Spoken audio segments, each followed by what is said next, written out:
Ahora, bien, pues la ocasión pasada vimos en el capítulo 1 la revelación de Jesucristo a Juan, el evangelista, no el bautista, el evangelista, ¿sí? Y que vio a Jesús, estuvo con Jesús ahí cuando estuvo en la tierra y fue uno de sus 12 apóstoles. Y vimos también un saludo a las 7 iglesias y la visión del Hijo del Señor, del Hijo del Hombre, ahí con Juan. Y bien, pues vamos aquí a este capítulo 2, donde dice aquí, escribe al ángel de la iglesia en Éfeso. Dejé el mapa aquí puesto antes. Bueno, lo explico rápido. Va a mencionar a las 7 iglesias, ¿sí? Estas iglesias de cristianas, pues estuvieron en esta región. Si ustedes ven, pues aquí está Italia, Grecia y esta parte de Asia Menor. Y esas iglesias, vamos a hablar de cada una de ellas durante estas 2 o 3 sesiones, ¿sí? Y aquí vemos a Pérgamo, Esmirna, Éfeso, Sardis, Tiatira, Filadelfia y la Odisea. Y bueno, pues para que nosotros ahí, pues más o menos tengamos idea dónde están, ahí vemos que está África abajo, y pues nos ubiquemos un poquito en el mapa en este estudio. Y muy bien, dice, escribe al ángel, ¿sí?, de la iglesia de Éfeso, el que tiene las 7 estrellas en su diestra, el que anda en medio de los 7 candeleros de oro, dice esto: yo conozco tus obras y tu arduo trabajo y paciencia, y que no puedes soportar a los malos, y has probado a los que se dicen ser apóstoles y no lo son, y los has hallado mentirosos, y has sufrido y has tenido paciencia y has trabajado arduamente por amor de mi nombre, ¿sí? Y no has desmayado, pero tengo algo contra ti, que has dejado tu primer amor. Recuerda, por tanto, de dónde has caído, y arrepiéntete, y haz las primeras obras, pues si no, vendré pronto a ti y quitaré tu candelero de tu lugar si no te hubieres arrepentido. Pero tienes esto, que aborreces las obras de los nicolaítas, los cuales yo también aborrezco. El que tiene oído, oiga lo que Espíritu dice a las iglesias. Al que venciere, le daré de comer del árbol de la vida, el cual está en medio del paraíso de Dios. Esta es la primera parte. Sí, vamos a ir viendo de una por una. Esperamos que nos dé tiempo, porque está largo. Pero bueno, ahí dimos una idea de qué trata esta primera sección, ¿sí?, del estudio que vamos a tener el día de hoy. Y vemos aquí, vamos a explicar ahí lo que está hablando. Dice, escribe al ángel de la iglesia de Éfeso. Y aquí, cuando dice el ángel, no está refiriéndose a un ángel, a un ser celestial, sino a un mensajero, ¿sí? Recordemos que ángel significa mensajero. Entonces, es un mensajero de parte de Dios. Y bueno, aquí obviamente será una persona que está en la iglesia de Éfeso, y pues le manda esto el apóstol Juan. Dice, escribe al ángel de la iglesia de Éfeso, una de las que vimos por ahí. Dice, el que tiene las 7 estrellas. Y bueno, si nosotros recordamos en el capítulo anterior, las 7 estrellas, pues nos habla de que esas estrellas son ángeles. Lo dice el capítulo 1 y versículo 20. Sí, dice, las 7 estrellas son los ángeles de las iglesias, ¿sí? Entonces, Dios tiene ángeles ahí en sus iglesias, que envía mensajes a través de ellos, ¿sí? Y pues en este caso estamos mencionando que son mensajeros, personas, ¿sí? Repetimos, no son seres celestiales. Dice, pero bueno, están ahí mencionando aquí el que tiene las 7 estrellas en su diestra, refiriéndose a esos mensajeros que sí son ángeles, ¿sí? Pero bueno, dice, están en su diestra. ¿Qué implica eso? Que están para servirle. Él tiene autoridad sobre ellos para pues, que ellos hagan lo que Dios les diga. Dice, el que anda en medio de los 7 candeleros de oro, dice esto. Y bueno, recordamos que ahí mismo también en capítulo 1, versículo 20, dice que los candeleros son las iglesias. ¿Sí? Los 7 candeleros de oro dice esto, y refiriéndose a los 7, ¿sí? Recordemos que la palabra 7 implica algo completo, algo pleno. Y bueno, está refiriéndose por una parte a esos ángeles y por otra parte a las iglesias. Y esas iglesias, pues fueron iglesias del pasado, pero que tienen semejanza con la iglesia del día de hoy, y pues vamos a ir viendo cada una de sus características y pues que obviamente se presentan en la actualidad también. ¿Sí? Y bueno, algo que tenemos que aquí poner atención es que dice los 7 candeleros de oro, y que son iglesias. Entonces, esas iglesias, si son como un candelero de oro brillante, valioso, en la función de un candelero, pues es alumbrar, ¿no? Producir luz ahí. Ahora ya son de focos de LED, pero antes eran de velas, ¿no?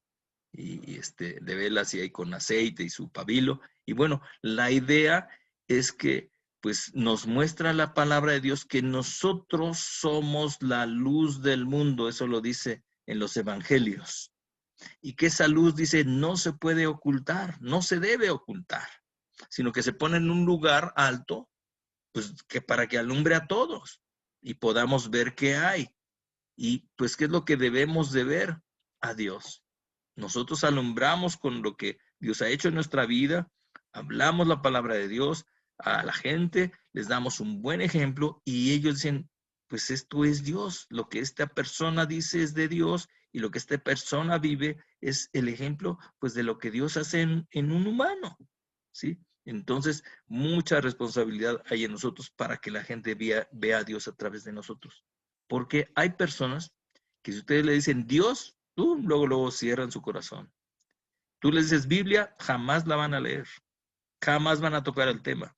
¿Por qué? Porque hay algo en sus vidas, pero lo que no van a poder negar es vernos a nosotros, ¿sí? Y si nosotros les somos un buen ejemplo, ¿sí? Ellos van a poder ver a Dios y podrán interesarse, o por lo menos saber que hay un Dios que está interesado por ellos. Y ya la decisión es de cada quien, eso sí, ya les toca a ellos, pero el mensaje nos corresponde a nosotros, ya sea por palabras y por obras.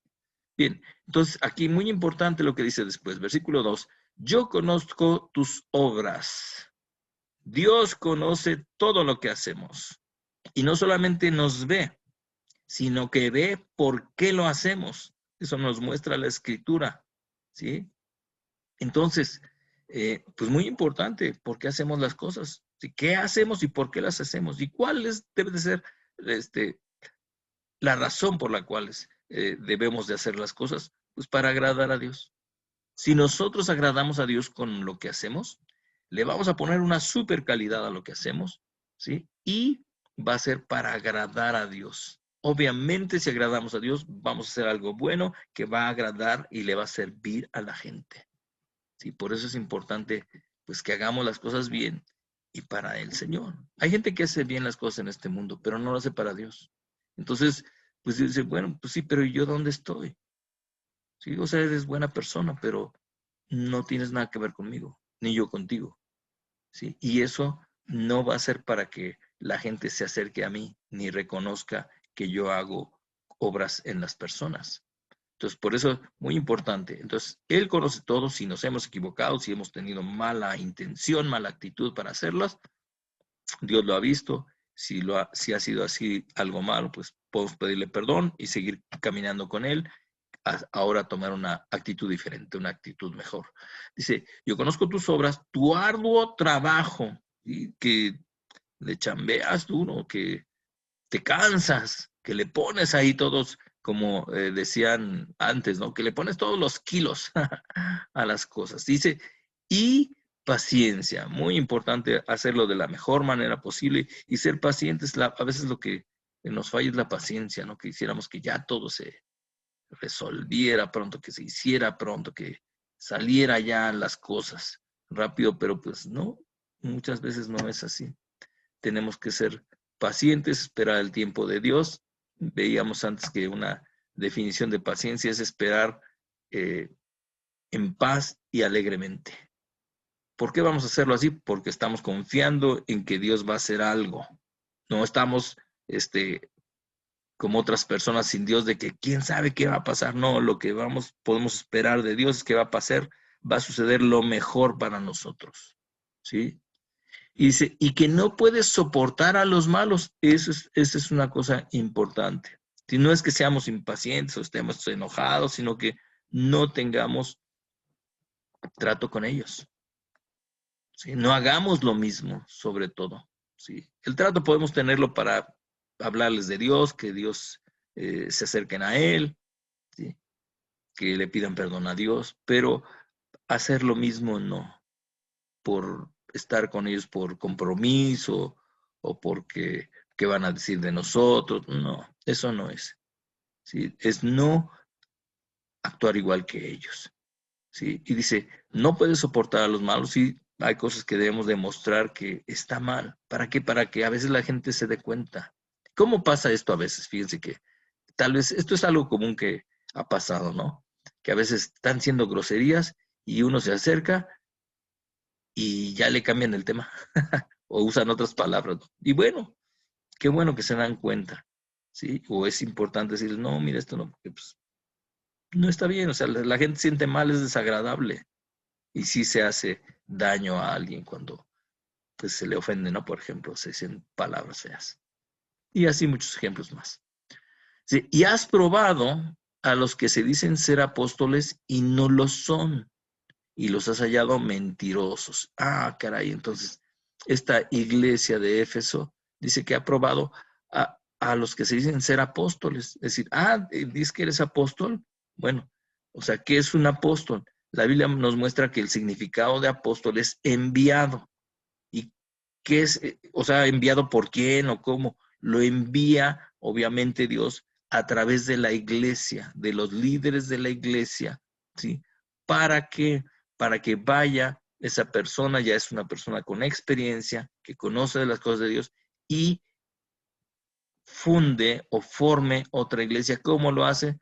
Compartiéndolo a otras personas. Cuando ellos ya se interesan y se reúnen, se empieza a formar un grupo y va creciendo y ese grupo forma parte de la iglesia del Señor. ¿Sí? Una congregación, es un significado también de la palabra iglesia, congregación. ¿Sí? Entonces, dice, los has probado, ¿sí? A los que dicen que son. ¿Sí? Entonces, una cosa es decir que son y otra cosa es serlo. Entonces, muy importante, por ejemplo, pues para nosotros ser hijos de Dios. ¿Sí? No es yo soy hijo de Dios, pero me porto de la patada, no me porto mal. No, eso no es. Es decirlo y serlo. Es más, primero serlo y ya después lo decimos. ¿Sí? Porque no estamos a andar diciendo, sino que se vea en nosotros quiénes somos. Entonces, pero aquí había personas que no lo eran. Dice, y la iglesia los probó. ¿Cómo los probó? Pues no poniéndoles trampas, nada por el estilo, sino que simplemente pues se dieron cuenta. Sí, que no tenían una vida que servía a Dios, que agradaba a Dios, que coincidía con lo que Dios dice. ¿Sí? Y es lo que debe ser de nosotros, que sí coincida lo que dice la palabra de Dios con lo que nosotros hacemos. ¿Sí? Y esto ellos se dieron cuenta, es decir, dicen que son apóstoles, pero no son. Sí, los has hallado mentirosos, esa es una mentira. ¿Sí? Entonces dice, y has sufrido, si te ha costado trabajo servirme, se han burlado, te han hecho cosas, ¿sí? Y dice, y has tenido paciencia, una vez más, la paciencia.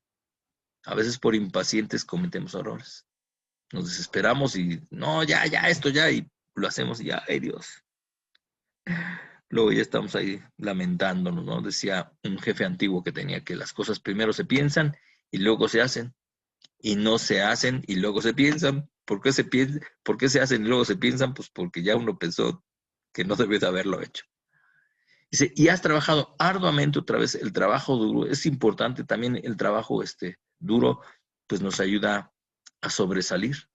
¿Sí? Fíjense que una vez escuchando ahí algunas cosas, decía alguien que Dios o nosotros pudiéramos dejar de ser ordinarios, ser extraordinarios. ¿Cómo podemos ser extraordinarios? Mejorando el nivel que una persona tiene normalmente. ¿Y cómo lo podemos mejorar? Con la ayuda de Dios, con su sabiduría, con fortaleza, con sus recursos. Podemos salir del estándar de los demás y ser extraordinarios.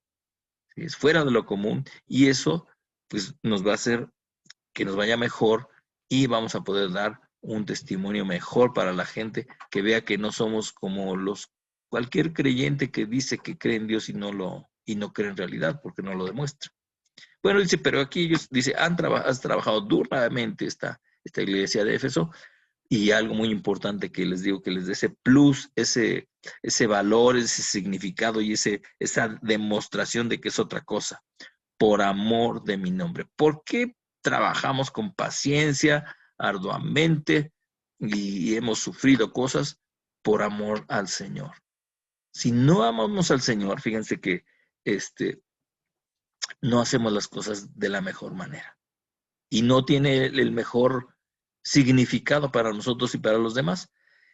En los famosos 10 mandamientos, el primero dice, amarás al Señor tu Dios con todo tu corazón, con toda tu alma, con toda tu mente y con todas tus fuerzas. Y la pregunta es, ¿por qué lo tengo que hacer así? Sencilla la respuesta, porque Él ha hecho algo que nadie ha hecho por nosotros. Él dio todo, dio a su Hijo, nos dio la vida y creó este universo para nosotros, nos ha dado todas las cosas que hemos disfrutado en esta vida, ¿sí? Y lo menos que podemos hacer es amarlo. ¿Y qué es amar? Dar nuestra vida por Él. Ese es lo que Dios dice. Si no hay otro amor mayor que uno dé la vida por los demás. Y Él nos puso el ejemplo. Puso a lo que más valía a dar por su vida por nosotros. Dice, y aparte, dice aquí, has trabajado arduamente por amor de mi nombre, y fíjense que así pesa menos, que haciéndolo por los demás, uno nunca queda bien con nadie. Y bueno, dice, y no has desmayado, si has continuado. ¿Sí? Dios dice, pues sí, puedes descansar, pero no dejarlo. ¿Sí? Que a veces uno se cansa, ¿no? Pero dejarlo jamás, jamás, jamás, jamás, jamás. Y bueno, esta iglesia nos pone unos ejemplos, bueno, ¿no? Pero, y primero está hablando de algo bueno, y aquí está un secreto que les quiero compartir, que nos enseñaron, bueno, las enseña la escritura. Cuando queramos corregir algo, primero digámosles todo lo bueno, y después ya el punto donde hay que corregir. Primero nos dice así la Biblia todo esto, la palabra, y dice, pero tengo contra ti que has dejado tu primer amor. Has hecho un montón de cosas, bien, pero has dejado algo muy importante. ¿Cuál es ese primer amor? El Señor. ¿Sí? Cuando nosotros tenemos esa relación con Dios, por eso la insistencia en hablar con Él diariamente, leer su palabra, ¿sí?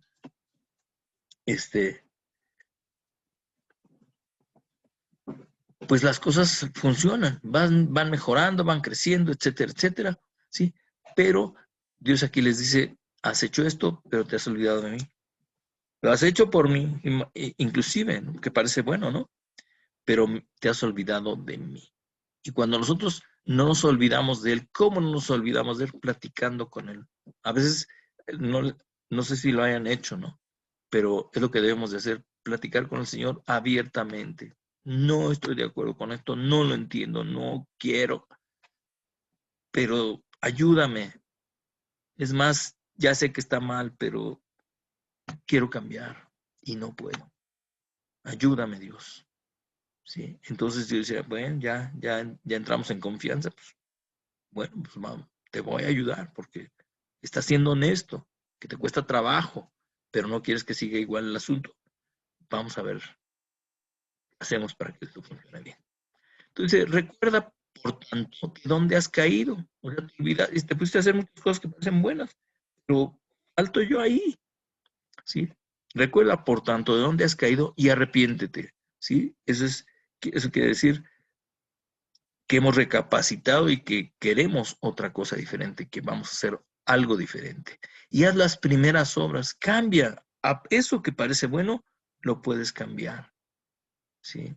Haciéndolo para mí, tomándome en cuenta mis opiniones.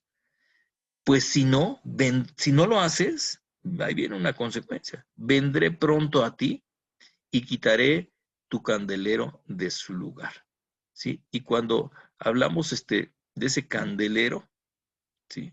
Es pues de su presencia en nosotros, ¿sí? Ya no vas a estar dentro de la iglesia si no te hubieras arrepentido. Acuérdense que candelero significa iglesia, ¿sí? Entonces, pues yo no quiero que Dios me corra de su iglesia por no hacerle caso a Él, por no tomarlo en cuenta a Él, ¿sí? Pero tienes esto, dice, bueno, ok,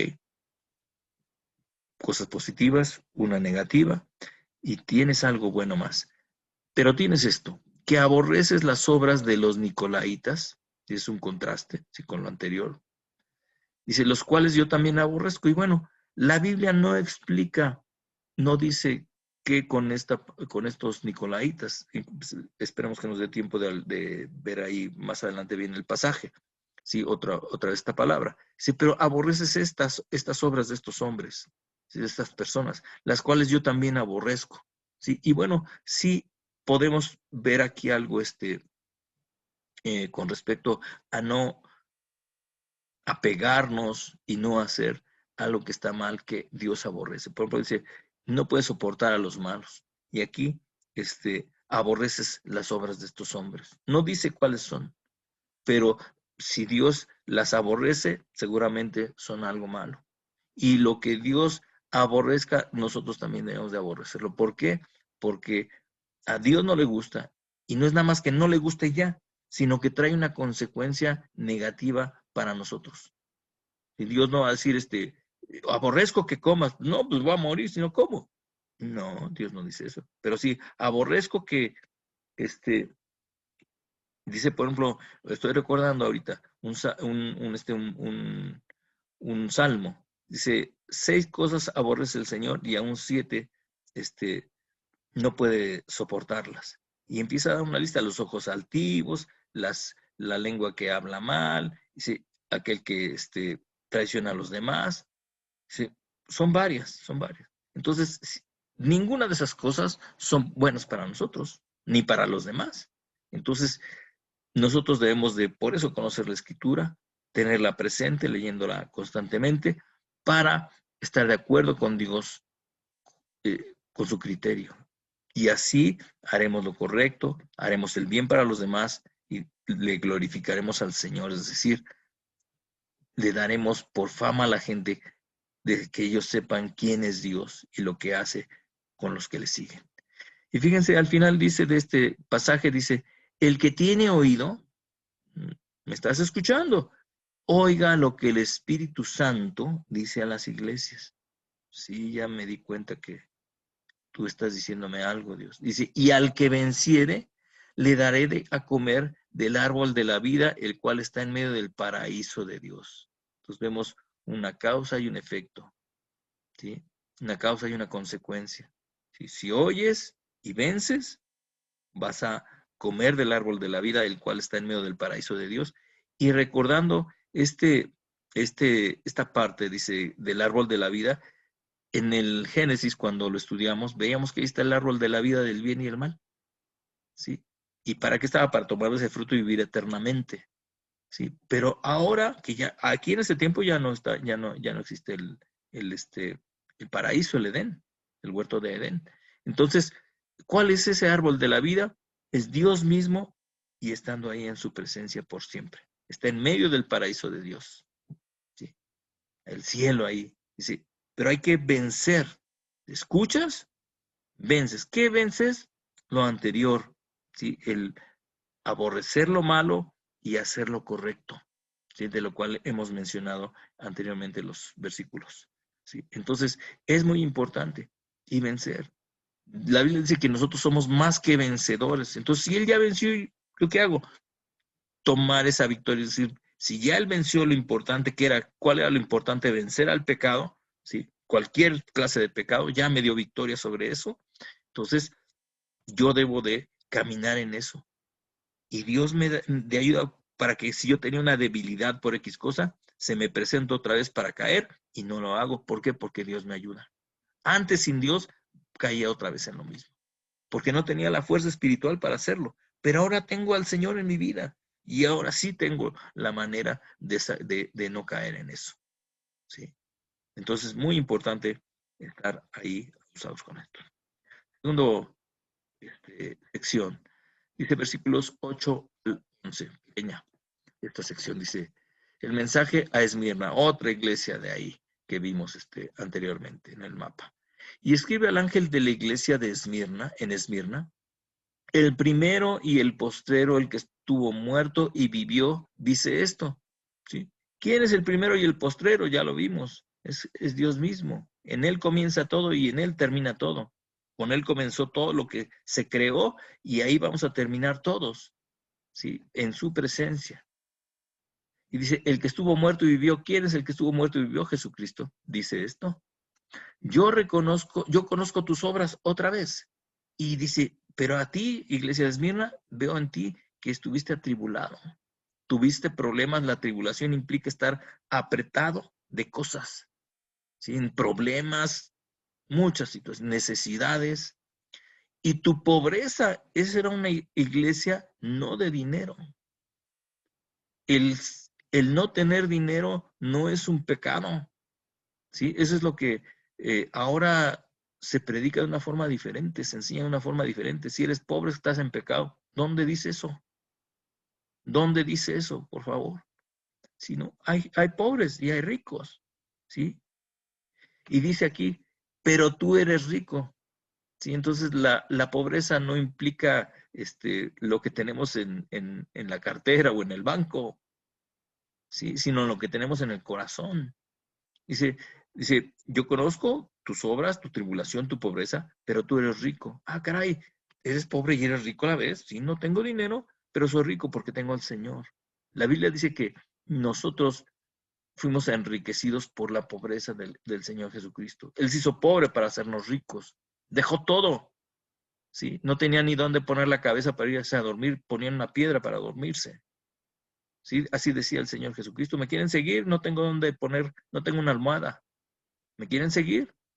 ¿Sí? Pero dejó toda su vida para enriquecernos con su ejemplo y darnos muchas cosas espirituales y aún lo material. Dice, tu pobreza y la blasfemia, la ofensa de los que se dicen ser judíos y no lo son, como los anteriores, ¿no? Que vimos estos apóstoles, pseudoapóstoles, falsos apóstoles, de los que se dicen ser judíos y no lo son. Es una blasfemia, es una ofensa para Dios decir que soy creyente sin serlo. ¿Sí? ¿Y qué no son esta gente? Dice, y no lo son, sino sinagoga, ¿sí? Que es un templo, un lugar de reunión, donde se reunía la gente, pero es un lugar del diablo, de Satanás. ¿Sí? Eso es del enemigo, ¿sí? Decir que soy una cosa y no lo soy. Decir que soy un creyente y no lo soy. Y no nada más iba en eso, seguramente hacían muchas más cosas. Pero bueno, está poniendo este ejemplo, ¿sí? Donde mucha gente ahí se reúne, es decir, hace lo mismo. ¿Sí? Y no es que hacían sacrificios ni nada por el estilo, simplemente no obedecían a Dios y cometían pecado contra la gente, contra Dios mismo. Dice, no temas nada de lo que vas a padecer. Dice, te está advirtiendo, dice, están estas características de tu iglesia, de ti, Esmirna, gente de Esmirna. Dice, no temas en nada lo que vas a padecer, vas a tener padecimiento, te van a faltar cosas, te van a pasar cosas. Y vamos a ver qué dice aquí. He aquí el diablo o Satanás, que significa adversario, enemigo, echará a algunos de ustedes en la cárcel. Ah, caray, ¿quién va a una cárcel? Pues algún delincuente, pero si no somos delincuentes ni pecados, ¿por qué vamos a la cárcel? Porque hay cosas que suceden y Dios permite con un propósito. Y lo que nos sucede negativo en esta vida es para que busquemos más de Dios. Si dice un salmo, dame lo suficiente para que no reniegue de ti y no robe. Si no me des de más. ¿Sí? Y bueno, cuando alguien va a la cárcel, no tiene libertad y no puede hacer nada. Está nada más ahí encerrado y desesperado por salir. Entonces, hay veces que nosotros nos encontramos o nos llegamos a encontrar en una cárcel, donde no tenemos libertad, donde nos sentimos mal, donde no pasa nada, ¿sí? Donde uno está ahí mal. Pero Dios lo permite con una razón, ¿sí? Para que pensemos qué es lo que he hecho que está mal, que hay que cambiar, que debo de mejorar, porque debo de pedir, etcétera, etcétera. Dice, el diablo echará a algunos de ustedes en la cárcel. ¿Cómo el diablo puede echar a algunos? A veces cuando uno da lugar, cuando yo cometo un error, el diablo está pero sobre de uno nada más mirando a ver qué hacemos. Entonces, cualquier error, ¿sí? Donde nos damos lugar a él, viene la consecuencia y pagamos el error que tuvimos, que cometimos. Entonces, por eso tenemos que estar muy atentos de no caer en ningún engaño, siempre diciendo la verdad, viviendo la verdad y confiando en Dios, ¿sí? Él nos va a sacar, Él nos va a ayudar, ¿sí? Porque si hacemos lo contrario, la protección de Dios la perdemos. Eso es lo que ocasiona el pecado. Y por eso el diablo engaña y pone cosas, mentiras, para que nosotros desobedezcamos a Dios, entonces llegamos a esa cárcel. Dice, bueno, el diablo echará a algunos de ustedes en la cárcel para que sean probados. Ándale, a ver si es cierto que eres cristianito, si eres creyente, si eres hijo de Dios, ahí te va esto. ¿Lo haces o no lo haces? O ya lo hiciste, ya caíste, ¿qué vas a hacer? Reniega de Dios, sepárate, ya no creas en Él. ¿Para de qué te sirve si mira cómo estás? Pues sí, pero una cosa es la consecuencia de lo que hacemos y a veces por las cosas que pasamos, no por pecadores, sino porque así pasan cosas en la vida, ¿sí? Y lo importante es cómo respondemos, qué hacemos en medio de todo eso. Dice, para que sean probados y tendrán tribulación por 10 días. 10 días no es mucho tiempo, ¿sí? Aunque a veces en problemas se siente una eternidad, pero no es mucho tiempo. Dice, tendrás tribulación, estarás presionado por 10 días. Pero dice, sé fiel hasta la muerte. Confía en Dios, no cedas, y yo te daré la corona de vida. Si en esa prueba, en esa cosa que Dios permite, llegase a fallecer a alguien o nosotros, ¿sí? Yo te daré la corona de vida. Sé fiel hasta la muerte, ¿sí? Y pues a veces pensamos, pero voy a perder todo y no sé qué. Nos vamos con Dios. O sea, no está así tan fácil, pero nos vamos con Dios, que es lo más importante, en que terminamos al lado de Él. Y el día que estemos ahí con Él, se van a acabar las enfermedades, los problemas, las preocupaciones, porque ya no vamos a tener ese tipo de situaciones en nuestra vida. ¿Sí? Pero siempre lo vemos del lado humano, ¿no? Pero veamos el final, que es lo más importante, en qué terminamos. ¿Sí?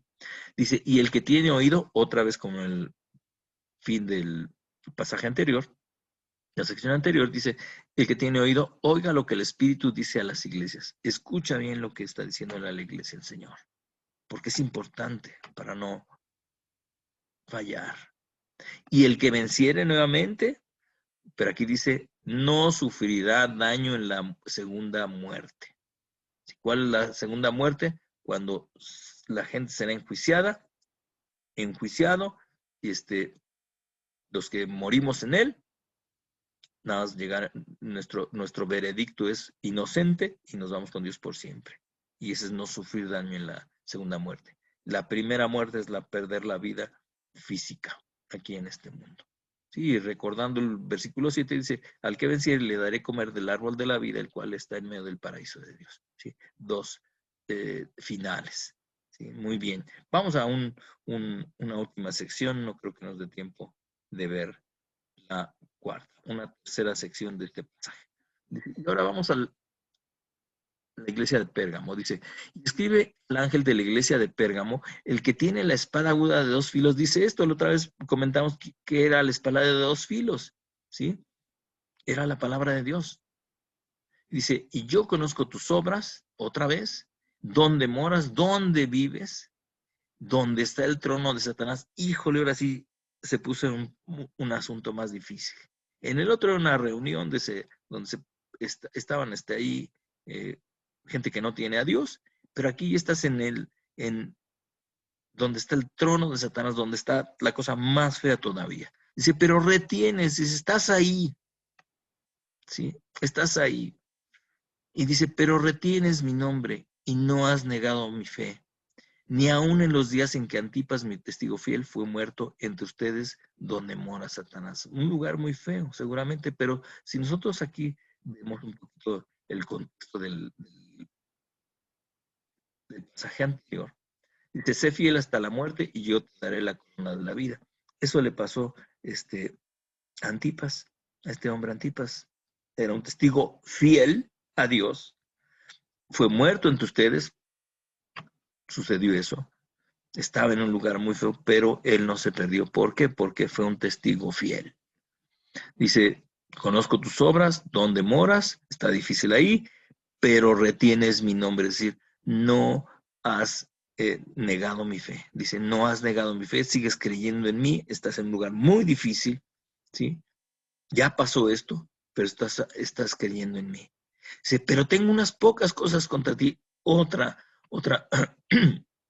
otra cosa que Dios tiene contra esta iglesia.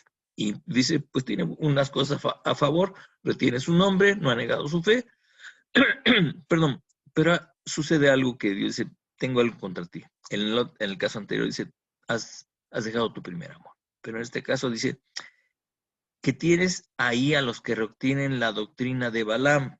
Y bueno, ¿qué es lo que pasó con Balaam? Ahorita lo vamos a ver. Dice que enseñaba a Balac, que era un líder, ¿sí?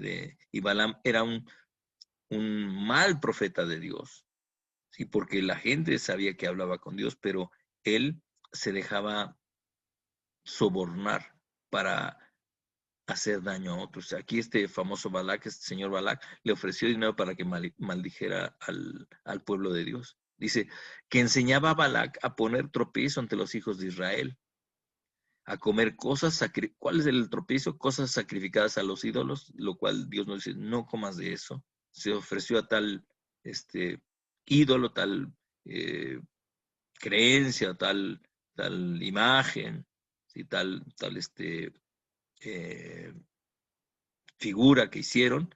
Dice, eso así está este hombre, inducía a otros a que lo hicieran, ¿sí? Y a cometer fornicación. Cuando habla de fornicación, no se refiere tanto a las relaciones sexuales sin casarse o fuera del matrimonio, sino a adorar a esos ídolos, ¿sí? Si ustedes ven en la escritura, si hay en una concordancia electrónica, cuando habla de la idolatría y de la fornicación, es de adorar a dioses que no son, a dioses falsos, que no son el Señor. ¿Sí? Ese es el principal problema en lo general del Antiguo Testamento. ¿Sí? La idolatría, la fornicación espiritual. En vez de amar al Señor, el creador del universo, ¿sí? Desde el principio de los tiempos, se creían en dioses, como dice ahí, que son hechos por las manos de hombres, que no tienen vida, no oyen, no ven, no responden. Y la gente que cree en ellos es igual a ellos, o sea, están muertos. Pero bueno, así era la vida de esta gente. Dice, pero tengo esto contra ti. ¿Sí? Tienes a esta gente ahí cerca de ti y hacía estas cosas. Y también tienes, versículo 15, a los que retienen la doctrina de los nicolaitas, otra vez de los nicolaitas que vimos en versículos anteriores, dice, la que yo aborrezco. Tienen enseñanzas que yo aborrezco. ¿Sí? Y tomando en cuenta el versículo anterior, que tenemos que ver el famoso contexto, siempre tenemos que ver lo que está antes y después de lo que estamos leyendo para entender qué es lo que está diciendo. Entonces, aquí habla de, en esta historia de Balaam y Balac, recibir dinero para favorecer a alguien indebidamente y hacer un daño. Entonces, esta pudiera ser muy probablemente la enseñanza, la doctrina, eso significa doctrina, enseñanza de los nicolaitas. En eso se cree. Y yo aborrezco eso. ¿Sí? No debemos de permitir que alguien nos dé algo para hacer daño a alguien o para no hacer el bien. ¿Sí? Eso es muy, muy importante. Dice, por tanto, arrepiéntete, pues si no, vendré a ti pronto, otra vez, como en el caso anterior, y pelearé contra ellos con la espada de mi boca. Y no nada más iba a estar contra ellos, sino que si tú estás ahí, te va a tocar. Entonces, muy importante no estar cerca de personas que hacen determinadas cosas que están mal, porque nos confunden con ellos. O si viene algo, estábamos cerca y nos toca también. Y por eso no debemos de juntarnos con ellos en ese sentido. Dice, el que tiene oído, oiga lo que el Espíritu dice en las iglesias, igual el versículo 7 y 11, y al que venciere, si vences estas cosas, si no dejas, si no caes en ellas, veamos aquí lo que pasa, daré a comer del maná escondido. El maná era cuando el pueblo de Israel salió de Egipto, pues iban en el desierto, pues que iban a comer, ya luego se les había acabado lo que llevaban. Entonces Dios permitía que en la madrugada llegara un alimento vegetal. Se decía que eran como tipo de cornflakes de ahora, ¿sí? Y eso les servía para comer. Dice, pero yo les daré a comer del maná escondido. Sí, pero ese maná no es ese alimento, sino algo espiritual para vivir que nos nutre, y eso es la palabra de Dios. A veces nos duele el estómago porque no hemos comido, pero cuando recibimos la palabra de Dios, eso satisface, sí satisface nuestra vida más que la comida física. Entonces, daré a comer del maná escondido, ¿sí? Y bueno, hay cosas que hay que buscarlas en la palabra, no una simple lectura no es suficiente, hay que investigar y pensar en lo que dice y buscarle para ver qué es en realidad lo que Dios nos quiere mostrar. Dice, daré a comer del maná escondido y le daré una piedrecita blanca, y en la piedrecita escrito un nombre nuevo, el cual ninguno conoce sino aquel que lo recibe. Y esta piedrecita blanca, la escritura no dice, viendo la concordancia, no habla de otro, de este tema, ¿sí? Pero el asunto es que recibe un nombre, esa persona que vence, que no cae en en este tipo de pecados, si dice, escrito un nombre, va a venir ahí en esa piedra un nombre nuevo, dice, el cual ninguno conoce, sino aquel que lo recibe. Y eso nos habla de algo bueno, algo desconocido, pero que proviene de Dios, ¿sí? Y siempre lo que proviene de Dios, como hemos visto en la Escritura, dice que la buena voluntad de Dios es agradable y perfecta. Nos va a gustar y va a ser lo mejor para nosotros y va a ser algo nuevo que no habíamos tenido, ¿sí? Y bueno, estas son algunas de las sorpresas que Dios tiene para nosotros. Déjenme ver si el otro, no, la otra sección está larga, la vamos a dejar aquí. ¿Sí? Aquí le voy a poner este fue el día 24 de enero. Muy bien, pues bueno, hemos visto varias cosas, esperamos que Dios nos haya hablado a través del estudio de esta parte de Apocalipsis capítulo 2. Vamos a orar. Dios, pues muchas gracias por tantas enseñanzas que hay aquí. Guarda nuestras vidas, Señor, para que podamos vencer y recibir esos grandes y buenos premios que tienes para nosotros, Padre. Ayúdanos, Señor. Tú sabes cuál está nuestra vida, las cosas por las que pasamos, Señor. Guárdanos de fallarte. Si te hemos fallado, perdónanos, Señor. Que la sangre de Cristo nos limpie de todo pecado, Señor, y ayúdanos a alejarnos de eso y fortaleza para cuando se presente no hacerlo, Señor. Gracias, Dios, por tu palabra, Señor, porque son enseñanzas para que nosotros las apliquemos en nuestra vida, en la circunstancia que estamos pasando el día de hoy, Señor. Gracias, Señor. Guarda a tus hijos, Señor, a tu pueblo, Señor. Que veamos tu mano, Señor, de amor y de poder sobre nuestras vidas, tus milagros, Señor, en nuestros corazones y en nuestras necesidades, Dios. Guarda también a los nuestros, Señor, en el nombre de Cristo, Señor. Amén, te lo suplicamos, Dios.